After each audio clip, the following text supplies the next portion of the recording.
Hey folks, back with another video. Let's dive into what stories got my attention today. A large explosion took place in Beirut, the tremors of which were felt in Cyprus. Over 100 have died and over 4,000 were wounded. Now, the source of the blast was a warehouse containing 2,750 tons of ammonium nitrate. Red Cross is currently coordinating with the Ministry of Health for morgues to take the victims. Prime Minister Hassan Diab and President Michel Aoun vow, vowed to hold accountable those who were responsible for any wrongdoing. Turkey, Qatar, and France all offer to help. My condolences to all the bereaved families. I hope that Lebanon can unite and implement the required reforms to build a stronger and peaceful country. Moving on, Philippine President Rodrigo Duterte has banned his naval forces from participating in joint maritime exercises with the United States and others in the South China Sea. Now, this move seems like Philippines is trying to remain neutral in the potential conflict. Many consider this as a concession to Beijing.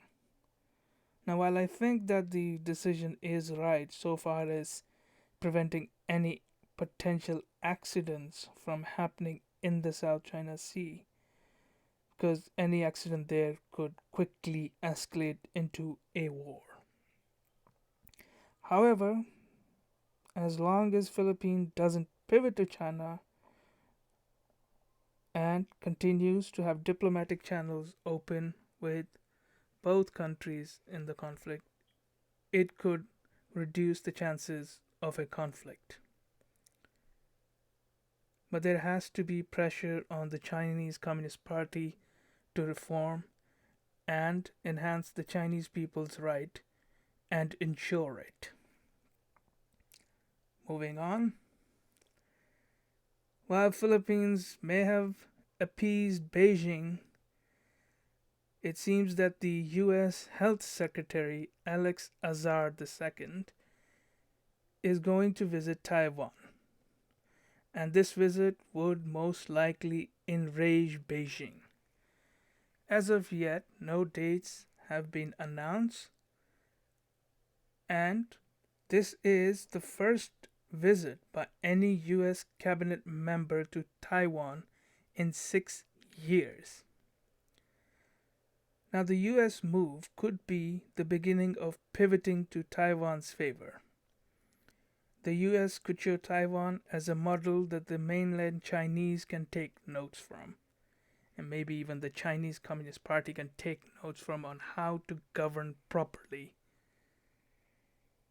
Moving on, continuing in China's story, Beijing's new strategy to revive its economy. With the growing international uncertainty of a potential war and a heavy state intervention, a strategy of domestic consumption led growth may be difficult due to the weak demand domestically.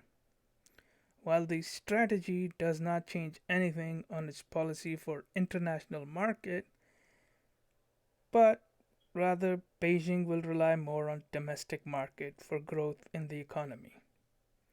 Now bear in mind that consumer spending is down both in China and in the world. And either way, I believe malinvestments in China and around the world will be liquidated due to the current environment. And finally, President Donald Trump's recent demand regarding the Microsoft TikTok deal and Microsoft paying a large sum to Treasury is based on an interpretation of the US law. However, this interpretation and may be open to challenges. Now, Microsoft is seeking to buy TikTok assets in North America, Australia, and New Zealand.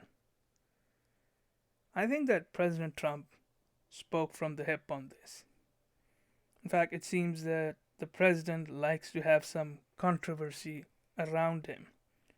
Or maybe he's testing the waters for any future action to increase the revenues for the government.